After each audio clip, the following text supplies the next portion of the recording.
नमस्कार. जुमीज किचन मध्ये आज मी आपल्याला मायक्रोनी सॅलेड दाखवणार आहे.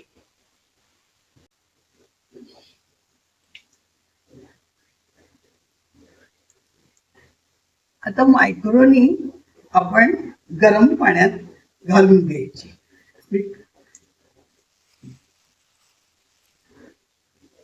ही 1 कप मायक्रोनी घेतलेली आहे. त्याच्यात शिजताना जरा अर्धा चमचा मीठ घालावं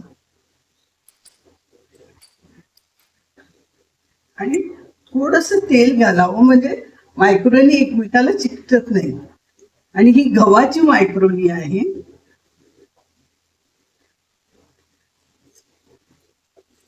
म्हणजे तशी हेल्दी आहे. आणि ही फक्त 5 मिनिटच शिजवावी. 5 मिनिटात ही तयार होते.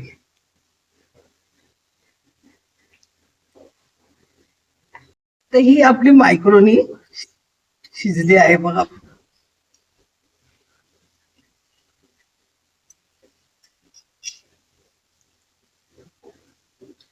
ही लगेच उतरवून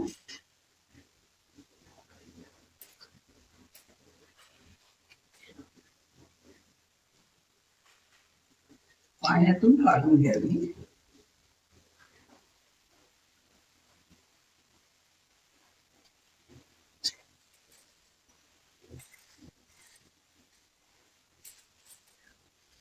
आणि त्यावरती हे थंड पाणी ओतून घ्यावे.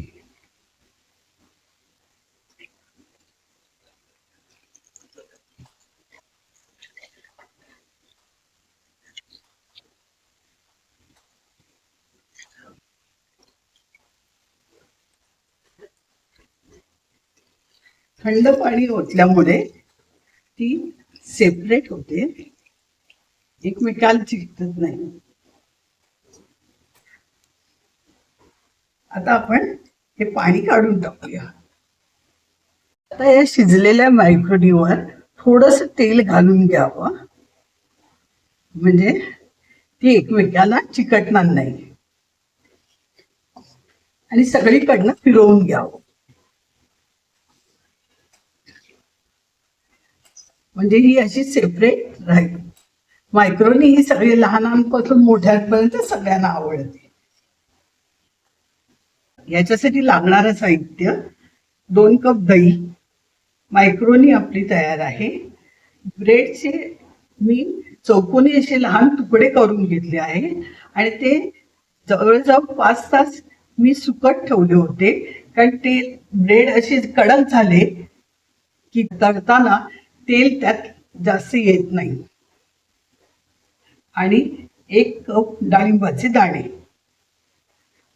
आता आपण हे ब्रेड तळायला घेऊया. आता हे ब्रेडचे तुकडे आपण तळायला घालूया. हे तेल अजिबात शोषत नाही, कारण आपण ते वाळवून घेतलेले आहे. एकदम कमी तेलात पटकन तळले जातात.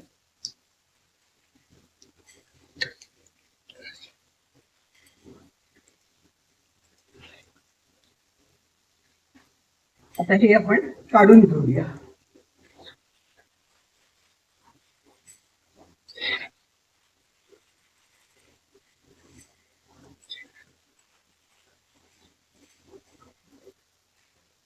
असे आपण हे ब्रेड तळून घेऊया. आता हे आपले ब्रेड तळून झालेले आहे. यालाच क्रूटॉन म्हणतात.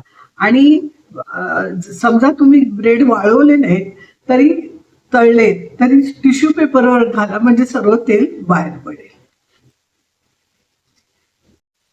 आता हे आपण दही आहे ते गाळणीतून गाळून घेऊया, म्हणजे त्याला क्रीमी टेक्स्चर येतं. हे बघा.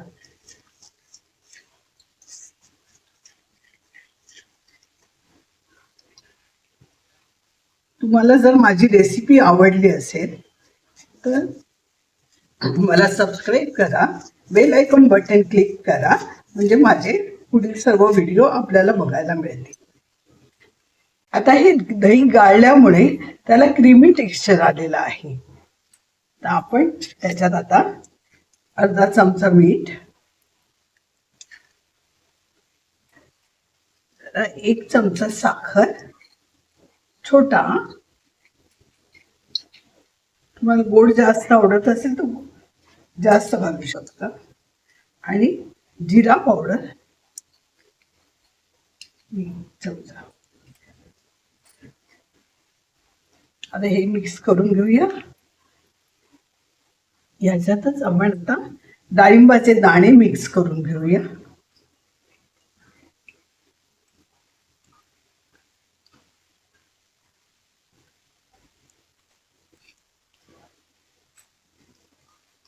आता आपण जे हे क्रुटॉन केले आहे ते आपण ह्याच्यात घालून घेऊया.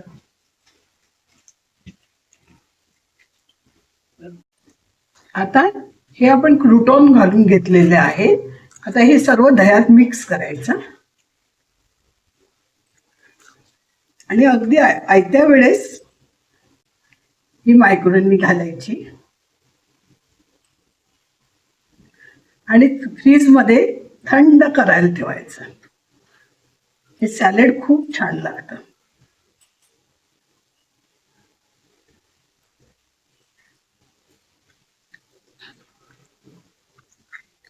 आता हे आपण असं मिक्स करून घेऊया.